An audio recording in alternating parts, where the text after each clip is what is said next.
Hello everyone, ಹೇಗಿದ್ದೀರಾ? First ನೋಡಿ, December ಮುಗಿತಾನೇ ಬಂದ್ಬಿಡ್ತಲ್ವಾ.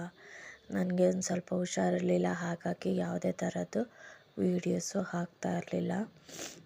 ಈಗಲೂ ಪರವಾಗಿಲ್ಲ, ಹಾಗೆ ಇನ್ನೇನು ಓದೋಕ್ಕೂ ಆಗಲಿಲ್ಲ. ಒಂದು ವಾರ ತುಂಬ ವೇಸ್ಟ್ ಆಗಿಬಿಡ್ತು ದಿನ. ಏನು ಮಾಡೋಕ್ಕಲ್ಲ, ಒಂದೊಂದು ಮಿನಿಟು ಎಷ್ಟು ಇಂಪಾರ್ಟೆಂಟು. ಆದರೆ ಹುಷಾರಿಲ್ಲ ಅಂತಂದಾಗ ಏನು ಮಾಡೋಕ್ಕಾಗಲ್ಲ, ಅಡ್ಜಸ್ಟ್ ಮಾಡಿಕೊಳ್ಳೇಬೇಕು. ನೋಡಿ, ನಾವೆಲ್ಲ ಓದಿದ್ದೀವಿ ಅಂತ ಅಂದ್ಕೊತೀವಿ. ಈ ಥರ ಕ್ವಶನ್ಸ್ ಕೊಟ್ಬಿಟ್ರೆ ಭಾಳ ಬೇಜಾರಾಗ್ಬಿಡುತ್ತೆ.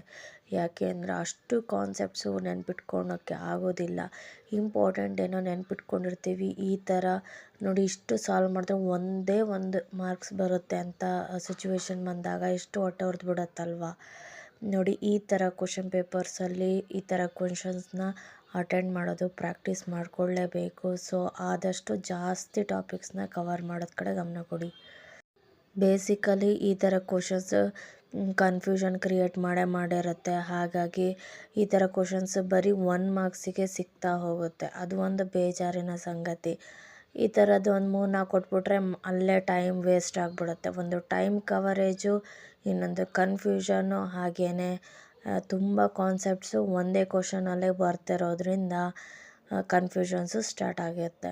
ಹೀಗಿದ್ದಾಗ ನಾವು ಈ ಥರ ಕ್ವಶನ್ಸ್ನ ಆದಷ್ಟು ಸಾಲ್ವ್ ಮಾಡಿದರೆ ನಮಗೆ ಪ್ರಾಕ್ಟೀಸು ಚೆನ್ನಾಗಾಗುತ್ತೆ, ಸ್ಪೀಡು ಕವರ್ ಮಾಡಲಿಕ್ಕೆ ಸಾಧ್ಯ ಆಗುತ್ತೆ, ಹಾಗೆ ಕನ್ಫ್ಯೂಷನ್ ಕೂಡ ಇರಲ್ಲ.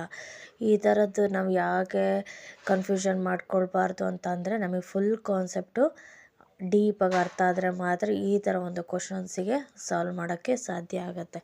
ಸೊ ಹಾಗಾಗಿ ಯಾವುದೇ ಒಂದು ಟಾಪಿಕನ್ನು ಕಲಿತ್ಕೊಬೇಕಾದ್ರೂ ನಾವು ಫುಲ್ ಡೆಪ್ತಿಗೆ ಹೋಗ್ಬಿಟ್ಟು ಕಾನ್ಸೆಪ್ಟನ್ನ ಅರ್ಥ ಮಾಡ್ಕೊಬೇಕು. ಇಲ್ಲ ಅಂತಂದರೆ ಈ ಥರ ಕ್ವಶನ್ಸ್ನ ನಾವು ಸಾಲ್ವ್ ಮಾಡೋಕ್ಕೆ ಕಷ್ಟ ಆಗುತ್ತೆ.